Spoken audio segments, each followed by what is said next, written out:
Bom dia, vou falar sobre a tese do capítulo 5 de Alberto Gaspar, da instituição Universidade Estadual de Santa Cruz, autor Esdras da Silva Santos e professor Adriano Marcos Stutt, artigo base de Alberto Gaspar. Objetivo. Quais são os objetivos da apresentação? Primeiro, mostrar os dois campos de ensino e quais são eles, o ensino informal e o ensino formal. Também mostrar a importância do ensino informal, pois dentro da tese mostra que a comunidade científica ainda tem um receio, uma preocupação a respeito ao ensino informal, se gera uma alfabetização científica. Também trazer um desenvolvimento aplicado do referencial teórico, de como isso pode ajudar e trazer grandes benefícios aos sistemas escolares, aos museus, aos ensinos formais em gerais, né? E também trazer aqui a teoria socio-alteracionista de Vygotsky, que também teve uma grande importância dentro dessa tese. Primeira coisa que vamos fazer é entender o cenário. Que cenário é esse? O cenário é, diante de um cenário de educação, como a gente vai manter o equilíbrio entre a pedagogia e a psicologia? Então, isso não é uma tarefa fácil. E isso é uma situação onde é preciso entender a complexidade do cenário do ambiente onde está e entender que, mediante essa situação, é importante entender que qual teoria de aprendizagem é a mais eficaz, aonde possa suprir as necessidades dos discentes e também possa favorecer, como agente administrador, lecionando uma sala de aula, pode trazer como benefícios com autonomia e liberdade para ele mesmo, entendeu? Também outra coisa é sobre o ensino informal. E qual é o conceito? O que é esse ensino informal? O ensino informal é um ensino que está fora do sistema tradicional, que é a escola. E esse ensino informal, ele não fica preso em quatro paredes. Esse ensino formal, ele vai muito além. Ele vai para o sistema familiar, para uma igreja, para diversas instituições onde a necessidade de estar dentro de uma escola já não é mais aquela coisa mais imposta, mas sim que você tem a autonomia e a liberdade de você trazer essa alfabetização e esse ensino de forma aprendizagem significativa, mesmo não sendo em uma situação como uma escola. A outra coisa é o ensino formal. E o que é esse ensino formal? O ensino formal é um sistema de educação regulamentado e organizado que acontece em escolas, faculdades, universidades e instituições oficiais. Então, esse ensino formal, ele tem como esse objetivo trazer esse lado mais acadêmico, mais formal, uma coisa mais organizada. Dentro dele vai haver um currículo e dentro desse currículo ele vai se abranger dentro desse todo esse percurso, quanto nesse ensino formal escolarizado, quanto na questão acadêmica de uma universidade. Dentro desse todo o período na questão escolar. Quando a gente observa a tese do capítulo 5 de Gaspar, ele traz algumas problematizações. E eu sublinhei duas aqui, que ele trata. São muito frequentes as manifestações de ceticismo, sobretudo nos membros da própria comunidade científica. Como outrora eu acabei dizendo, essa questão dessa preocupação, dessa insegurança da comunidade científica a respeito dessa alfabetização significativa dentro dos espaços informais, acaba gerando essa questão muito peculiar de criar essas inseguranças e de que há esse conceito a respeito dos espaços informais, de que eles não podem ser suficientes para aderir a um conhecimento científico bem aflorado. Só que Gaspar, ele vem dizendo que essas preocupações, ela criam diversos prejuízos. Prejuízos como eu acabei falando, né, a respeito desses prejuízos em relação ao ensino formal, que afeta diretamente, por causa da comunidade, ao ensino informal. E também tem, por essa razão, Gaspar também fala que acredita que é necessário buscar uma teoria que fornece um referencial teórico para essas instituições e que dê indicações válidas aos pontos básicos e destacados. Então, Gaspar ele traz essa ideia de que é preciso ter uma teoria, um referencial teórico, para que comece a suprir essas necessidades no âmbito, né, do ensino informal e que ele possa, de certa forma, gerar aprendizagem significativa nos sujeitos e suprir todas as necessidades, as limitações, né, que tenha diante dos espaços, né, nos espaços de ensino. E quando o Gaspar ele começa a falar desse referencial teórico, a gente percebe dentro da tese em que ele cita, né, Vygotsky. E antes de a gente começar a tratar sobre a teoria de Vygotsky e também ressaltar alguns pontos, é importante a gente, né, contextualizar e a gente entender um pouco, né, sobre quem é Vygotsky. Então, Vygotsky foi um psicólogo, né, que realizou diversas coisas e desenvolveu uma aprendizagem de um papel predominante em relações sociais. Esse processo que originou uma corrente de pensamento denominado socioconstrutivismo.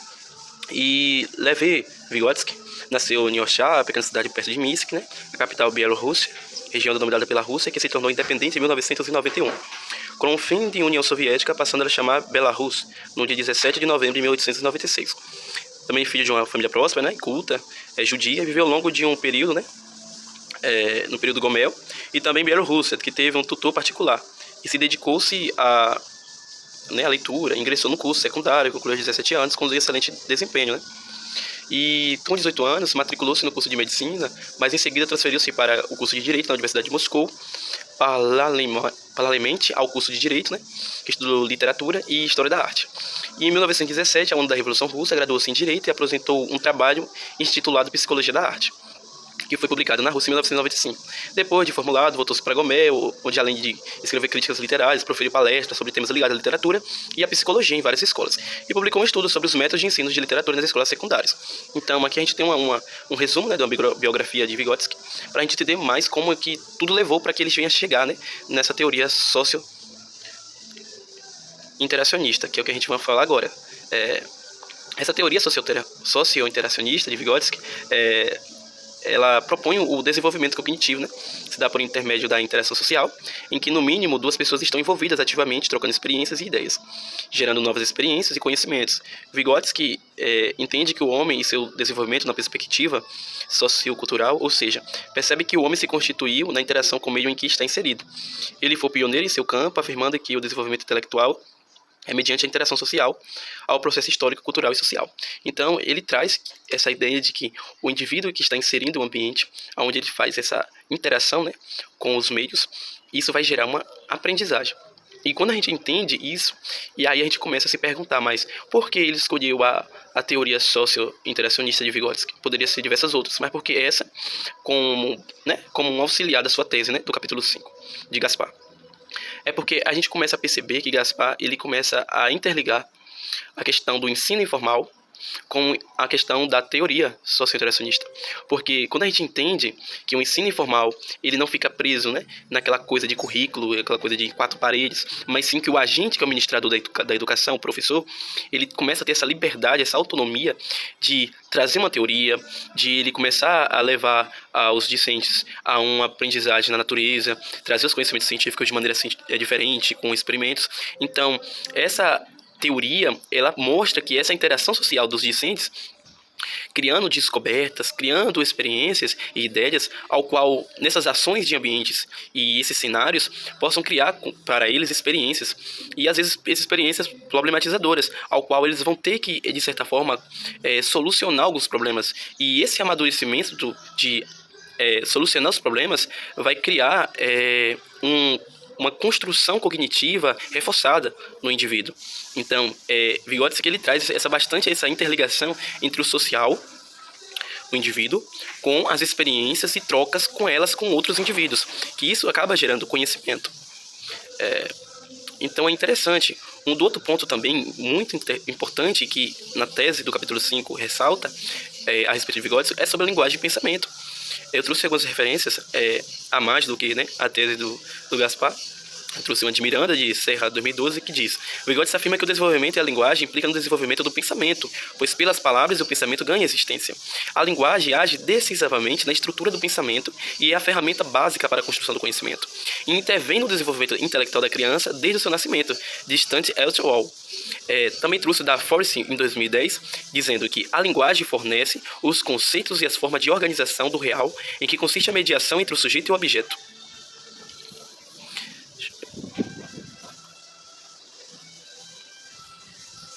Calma aí que aqui apareceu uma coisa aqui no... Pronto. Dentre as manifestações da linguagem encontramos também a fala privada e a fala consigo mesmo, né? Que Fóssil, em 2010, começa a comentar a respeito disso, dessa linguagem de pensamento. Também trouxe mais uma aqui de Miranda, Serra, em 2012, mais um parágrafo, que diz assim: Vygotsky a considera uma inligação entre a linguagem e o pensamento, já que conforme a fala privada se desenvolve, a criança se torna capaz de orientar e dominar suas ações. Então a gente começa a entender essa questão da linguagem e do pensamento, de como ele se relaciona, de como o sujeito ele começa a aprender a se desenvolver dentro do ambiente social e de como isso pode trazer benefícios no ensino informal, levando os discentes a trazer essa ação, né, ativa, para que eles não ficam presos no sistema tradicional, ao qual o sistema informal ele pode trazer esses pontos que irão acrescentar para os indivíduos futuramente, nessa construção acadêmica deles, quanto também no desenvolvimento intelectual cognitivo, e seja de forma ampliada, crítica e fortalecida de acordo com o período do tempo em que esses discentes passam no período escolar. E também, né, para acrescentar, né, que esse conhecimento ele não só se expande dentro do ambiente escolar, mas no campo da família, nas instituições como as igrejas e diversos outros pontos que pode também acrescentar como correntes, né, que venham a assegurar esse conhecimento e estruturar.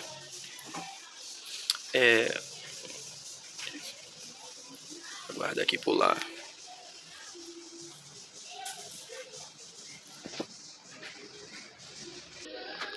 E um ponto bastante interessante é sobre essa questão do amadurecimento cognitivo. E eu coloquei essa imagem da criança. E como é esse amadurecimento? Amadurecimento em sentido em que essa criança ela vai ter que passar por experiências onde haverá alguns problemas, vai ter algumas situações onde essa criança vai ter que, nessas experiências, ter que solucionar. Vai ter que, como é que se diz na linguagem popular, né, quebrar a cabeça para tentar resolver a situação. Então, essa criança ela vai começar a se desafiar a usar todo o seu conhecimento prévio, cognitivo, para começar a tentar trazer soluções para esse problema. E essa criança, através desse amadurecimento cognitivo, quando ela consegue resolver, ela começa a construir com forma mais sólida essas estruturas cognitivas, como correntes que asseguram de maneira mais sólidas e que vão desencadear, né, esse amadurecimento para resolver situações mais complexas futuramente. E quando a gente observa, como eu coloquei a imagem desse adolescente, essas duas figuras eu coloquei a referência, link, né, a referência no final. Os adolescentes, eles, nessa imagem aí, eu coloquei nesse sentido também de esse amadurecimento, porque quando perpassa por algumas situações aonde leva o sujeito a se desafiar, a entender essa maturidade cognitiva, né? Porque é uma questão de tempo, é uma construção ao longo de experiências dolorosas, experiências que aprende com terceiros, né? Que aí já entra a questão da teoria de Vygotsky, que é a questão que aprende com outras pessoas, aprende num ambiente em que está inserido também. Então, essas construções do amadurecimento cognitivo, quanto da criança quanto do adolescente, só vai começar a desenvolver, só vai começar a se estabelecer quando esses dois sujeitos começarem a passar por experiências ao qual eles serão levados a solucionar essas situações ou entendê-las, para que futuramente consigam compreender e descomplicar situações complexas que irão ocorrer, né, nas questões educacionais, questões de vida, entendeu? Quanto acadêmica, quanto no ensino básico mesmo. E essa aplicação na tese de Gaspar, que eu direcionei no meu resumo, fala assim: a teoria de Vygotsky é uma excelente ferramenta. Por quê? Porque pois seus pilares de percepção é o pensamento e a linguagem. E a presença de um problema serve como meio, como acabei falando outrora, com que o sujeito crie mecanismos e experiências novas que resultem no amadurecimento cognitivo para a solução dos seus problemas ou se adeque, né, que se adapte, né, a ele. É necessário compreender as relações entre as tarefas cognitivas, seja construída não por intermédio da cultura, mas pelas inter-relações onde o sujeito está inserido, ao qual ele vai aprender com a sua família, com seus amigos, com as pessoas na sociedade. Então, esse amadurecimento vai se aplicar dentro desse ambiente. E um relato que Gaspar traz em sua tese é o seguinte: ele acredita que, através das suas experiências em relação a Vygotsky, ele constatou que se o significado das palavras não se restringisse ou se dirigisse ao pensamento das crianças, ou o PC dos conceitos, não surgiria uma comunicação verbal entre adultos e crianças. Seria impossível. Uma ponte que estabelece a ligação entre o pensamento por o complexo de criança e o pensamento por conceito dos adultos, possibilitando a comunicação entre ambos, o que se torna um poderoso fator no desenvolvimento infantil.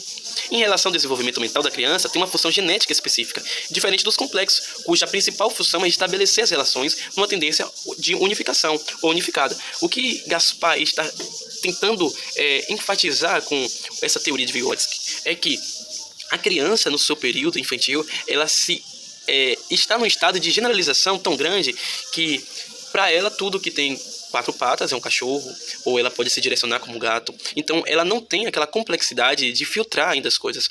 Então, Gaspar começa a ressaltar que se a criança não tivesse essa habilidade construída de acordo com o tempo, de entender os conceitos básicos e depois ir para os intermediários e depois ir para os complexos, a criança nunca entenderia uma fala de um adulto de uma forma verbal. Porque tudo que o adulto falasse seria para uma criança fora do comum, ela não entenderia nada. Ela pegaria a palavra mais fácil, generalizaria e colocaria aquilo como tudo. Entende? Mas esse conceito ao qual Gaspar fala é que esses pensamentos da criança, a questão da fala e dessa questão do pensamento, vai trazendo essa construção de ela começar a entender de forma gradual, né, ao período de tempo. De que ela vai entender nessa comunicação, de que quando um adulto fala, ela vai entender aquilo de uma forma mais limitada. Enquanto um adulto, ele entende aquilo ali de uma forma mais complexa, porque aquilo ali ainda está em diversos tipos de contextos, entendeu? Mas a questão ainda da criança tem essa limitação, que ela é construída por esse amadurecimento cognitivo por intermédio das inter-relações. Eu fecho aqui dizendo assim...